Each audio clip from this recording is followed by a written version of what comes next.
가치관 그리고 방법론을 표현해야 되는 항목이다라고 여러분들이 가로에서 방법론까지 적어주시기 바랍니다. 자, 일단 자소서 항목을 한번 적어보시죠. 저하고 그냥 같이 적으면서 어떤 식으로 하는 건지를 우리가 보는 거예요. 그러면 이렇게 얘기를 할 수가 있습니다. 자신이 속했던 조직 안에서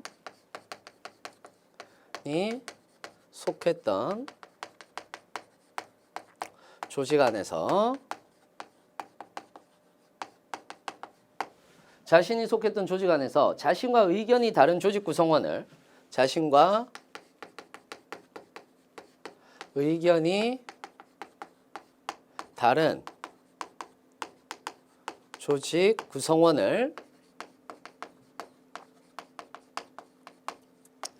설득하거나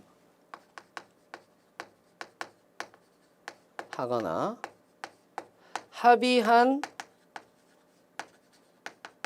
경험이 있습니까? 라고 얘기를 했어요. 자, 경험만 얘기한다면 여기에서 끝나는 거고요. 여기에서 당시 상황을 간략하게 요약하고 성공 요인이 무엇인지라고 얘기를 했으니까 이 성공 요인이 무엇인지 기술하여 주시기 바랍니다. 라고 얘기를 했으니까 이 성공 요인이라고 얘기를 하는 요것 자체가 방법론이 되는 거겠죠. 자, 그러면 첫 번째 자소서 항목을 보자마자 뭐부터 하셔야 됩니까? 우리 아까 얘기했는데 자소서 항목 보자마자 추상적인 거 바로 정의부터 해야 되는 거죠. 설득. 그러니까 이런 거예요. 첫 번째 우리가 해야 되는 것은 개념 정의와 and 개념 정의라고 얘기를 하는 것과 and 그 방법론을 찾는 거죠. 그러면 설득에 대한 얘기를 하거나 아니면 합의에 대한 정의를 해주면 되는 거죠. 설득이라고 얘기를 하는 것은 우리 앞에 있습니다.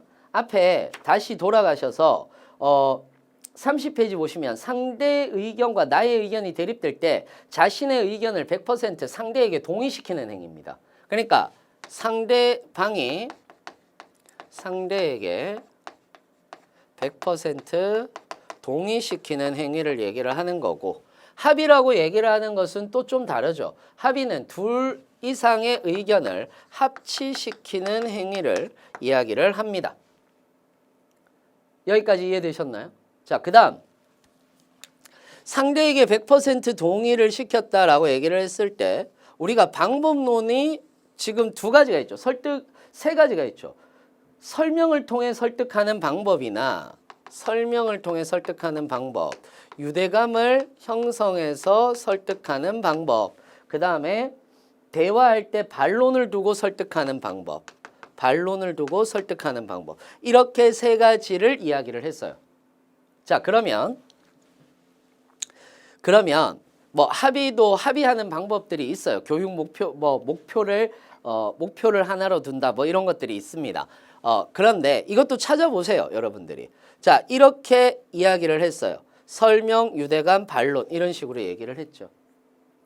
그러고 나서 한번 봅시다. 그러고 나서 이제 두 번째가 뭐냐 하면 두 번째가 아까 얘기했죠. 자소서 항목을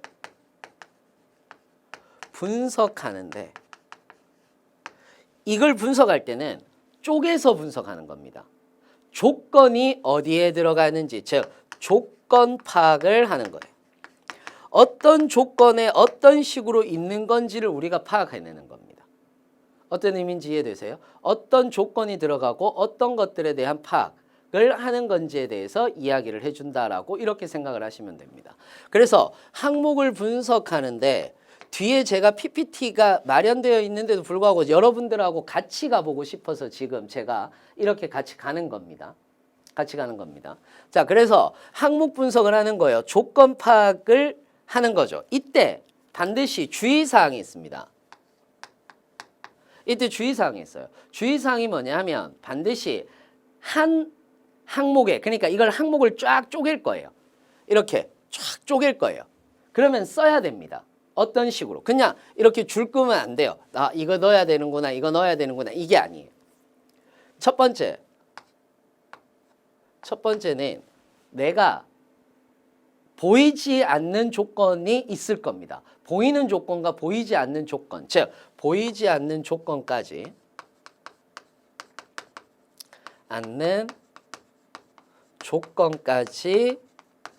모두 파악해 주는 거고요. 두 번째는 하나의 항목에는 하나의 조건이 들어가야 됩니다. 하나의 항목에는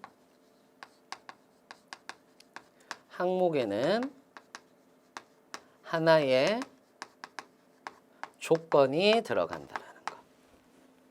세 번째는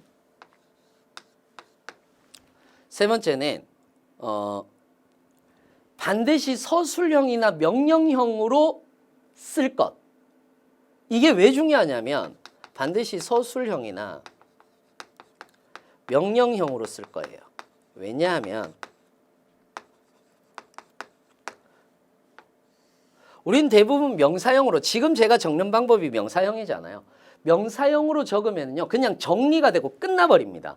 근데 우리는 이 뒤에 나의 스토리를 녹여야 되고 나의 스토리를 써야 되잖아요. 그러면은 그 조건이 명령문으로 되어 있거나 서술형으로 되어 있으면 내 머릿속에서 이걸 받아들일 때 이 밑에 무엇인가를 써야 된다라고 생각을 하게 됩니다. 정리하고 끝나면 안 되는 거잖아요. 그래서 서술형과 명령형으로 쓰는 연습까지 딱 하시면 끝납니다.